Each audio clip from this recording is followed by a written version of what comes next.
Let's go to the next section. This section is for honing skills. So there are some new, really cool skills. In fact, I'm impatient. I'm going to show you one right now. So you have a pair of goggles. Oh, it's like this. Okay, like the 1950s 3D glasses. But they're polarized. So polarized means that the light, you have all these colors of lights and wavelengths that are just fanning out, but going in the same beam pattern with white, right? So that all the colors are there. But a polarizer like this has real fine slits in it so that these wavy lights can't go straight through. You'll get one pathway that will be able to get through, and it keeps going. The rest of them are all blocked. So you got one path going of light. If I take, you can cut these in half. If I take one polarizer and put it up like this, see, you can read through it. And I take another one and I put it over it. If they're at 90 degrees, if their polarizing ability is at 90 degrees, it blacks out all of the light. You can't see anything through it. But if I turn it, now you can. So like polarized lenses, that's what they do for you. They take like reflective brightness off of roads that's coming up and making it hard to see, and they make it so that it's polarized. You don't see those like mirage-y lines and things. So it makes it for safe driving. Right? So if we put this underneath your sample, so I'll take one side and I'll put it right above the light. I can't really show you, sorry. I can do it with another scope. So I'm just going to put it above the light, somewhere above the light, whoops, but below the sample, somewhere in here. And by the way, did you notice when they're like this, matching up, that's when they block the light. When they're perpendicular, they don't. All right, so I'm going to slide this in this way. And what should happen is if I take this second one and slide it above the sample, it should block all the light coming together, but they don't. Oops, I lost my salt crystals, sugar crystals. Let me find my sugar again. Oops, it may have dissolved.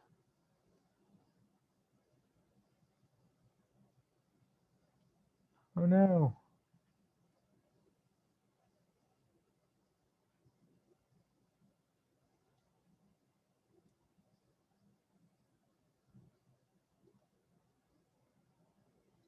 All right, well, I'm trying to prove a point. I'm adding sugar. You can too if you want. I'm just gonna add a little bit, so I'll just take tweezers or my spatula, scraper. Just gonna put a couple pieces right there. I'll bring them in. Dump them on. There we go. Oh, it's starting to melt already. I'm gonna put my polarizing light underneath. Polarizing light above, and turn. Go. And of course, this time I'm having problems with it.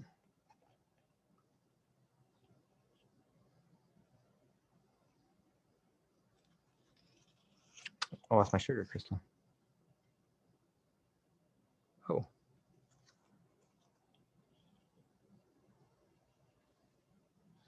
No. That's the bad thing about science. Sometimes things don't go your way. Let's see if I can get that guy.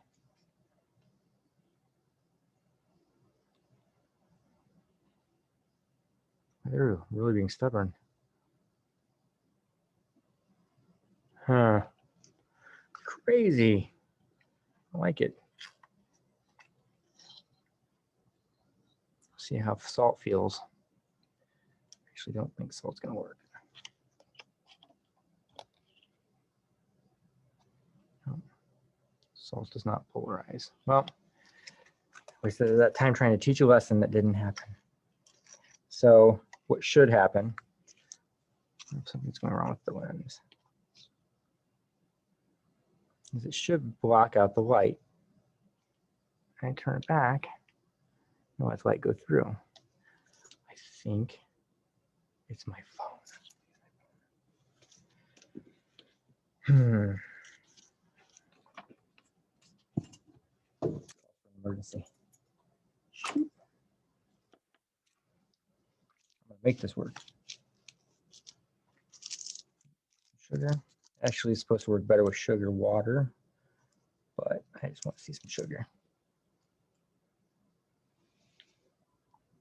I'm putting a small sample of sugar with no water that I just dumped on my scope. It's coming back to bite me. I quit. We're going to do this again, but with sand. So we'll just scurry right along. Okay, so the polarizing light will actually make anything that bounces light in weird ways, refracts light in weird ways. The polarizers will let them glow different colors. We'll see that soon. Okay, so we talked about magnification. You already know this skill.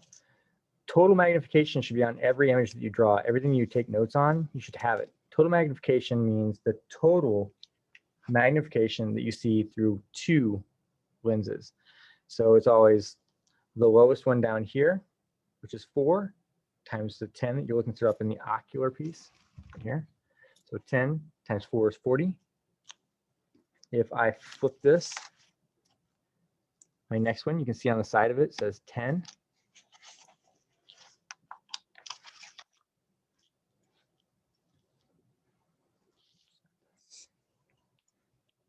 It says 10 right there. So I have 10 in my objective. I have 10 in my ocular, so 10 times 10 is 100. And the last one is 40. So blue is 40.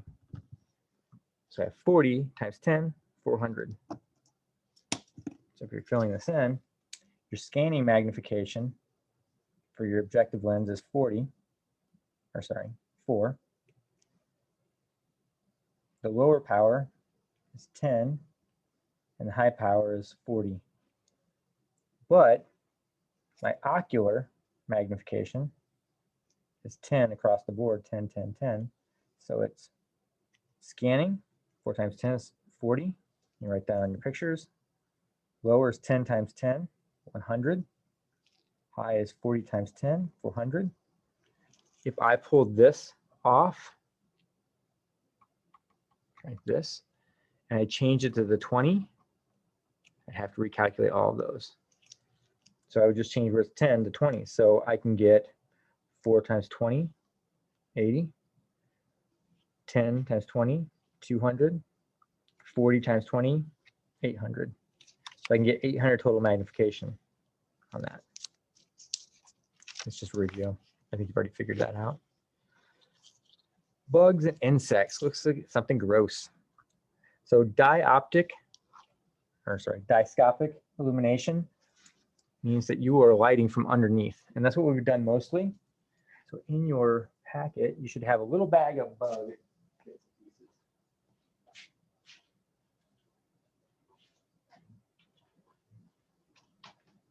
Yeah, like that.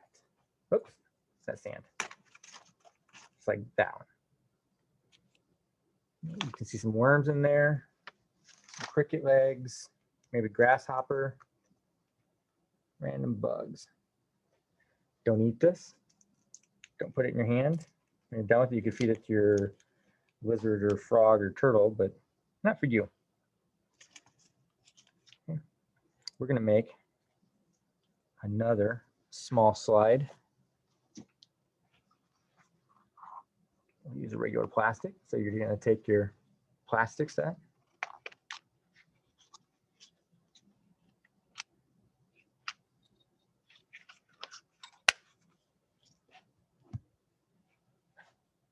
Right. This slide is frosted everywhere except the center, so obviously you know where you're going to have to put it.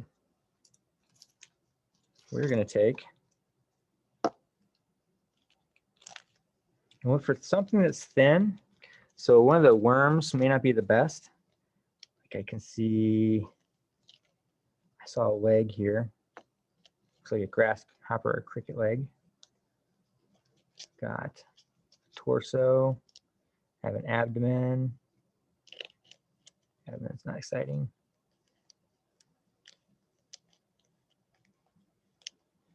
There you go.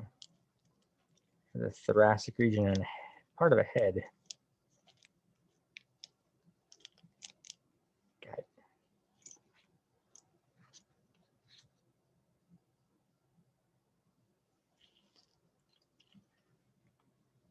So the nice thing about your scope is that compared to most compound microscopes that only have underlighting, you have top and bottom.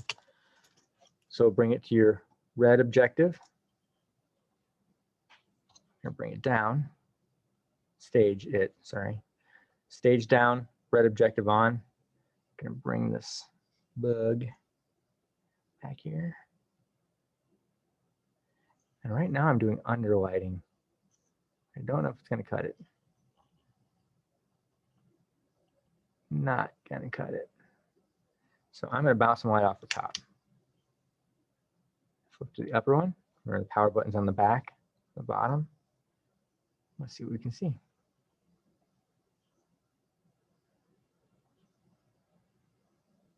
No. It's a tough one. Maybe it's too bright.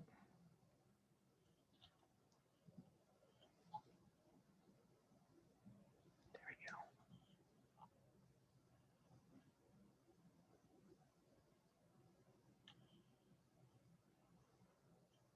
go. This guy's tricky. Part of his exoskeleton. Oh, right around it. Right around it. Huh.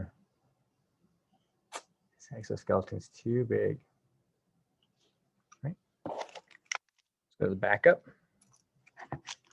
Grab your wooden slide box, and you're going to pull out, where did it go? Number 18. Slide this slide back out. Got a prepared one. I'm going to set it right over here so I don't bump it. I'm going to find number 18. Ooh, I was off by 1. Oh, no, I was off by 2.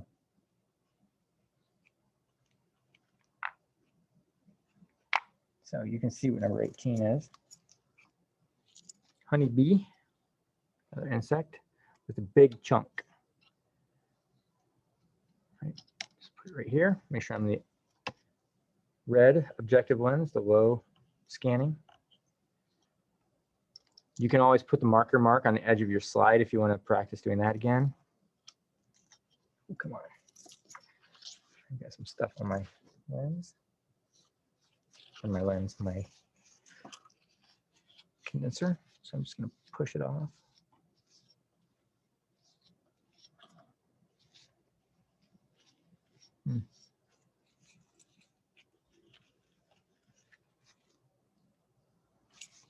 It all came off.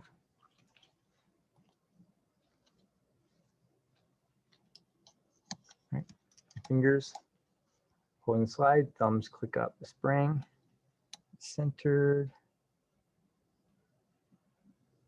There's my edge. There's my edge. I just saw it. Perfect.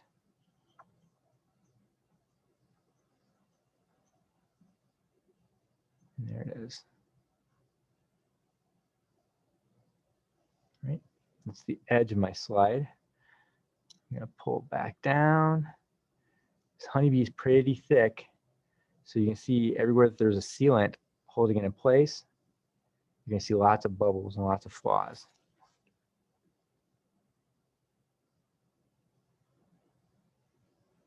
There it is.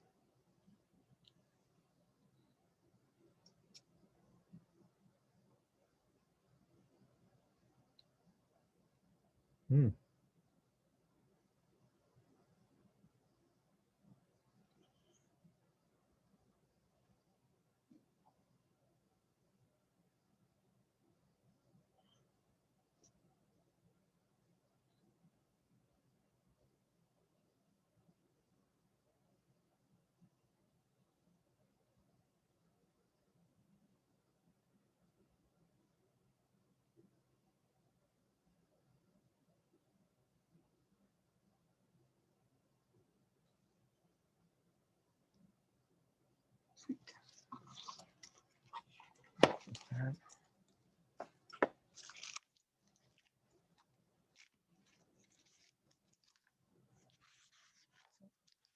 20B is an insect. Oops, I thought I had a picture on the next page. It's an insect. It actually falls into a group called arthropods. Arthropods have shells. They have, some of them have wings, not all of them. They can live in the ocean. They can live on land. Some can fly. Ones have wings, obviously. A crawdad is an arthropod. A lobster is an arthropod. A cockroach is an arthropod. All the insects are arthropods. They all have a form of shell. This guy's got kind of chopped up a little bit. You can see his shell. Even the fly that we looked at earlier, you can see the shell. You can see where the shell's broken in the muscle.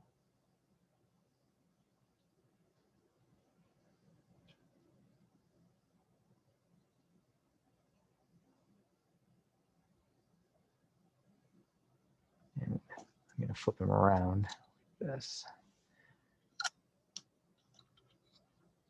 because I can't turn my camera upside down.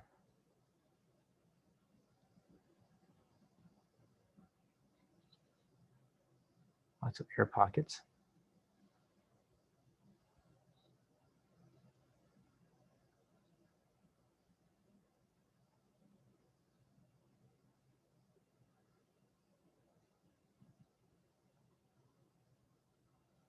Better.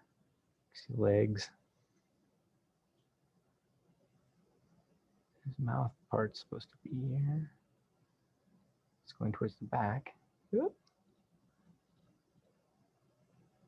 Well, let's check out a leg. Check out some fuzzies.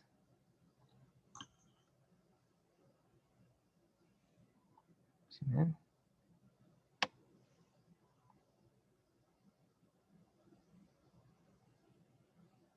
Oop. Hairy leg.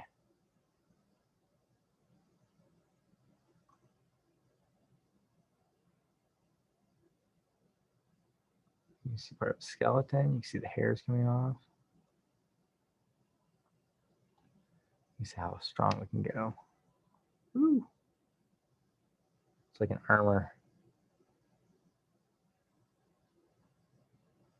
You can see the individual hairs. Let's go back. One objective. And let's flip the light direction. Okay. So now we're going from above. You kind of change the perspective, so it looks a little bit different. Let's go for scanning, the red.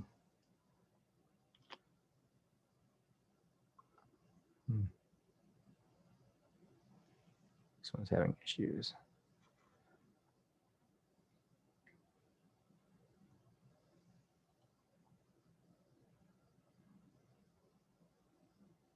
I hope that's not because I had salt all over my microscope. Nope.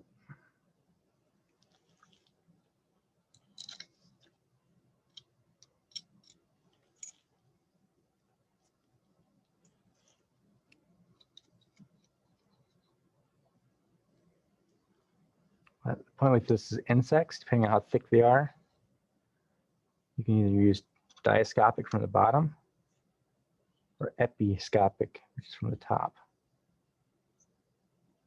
Mine's just going crazy. Right.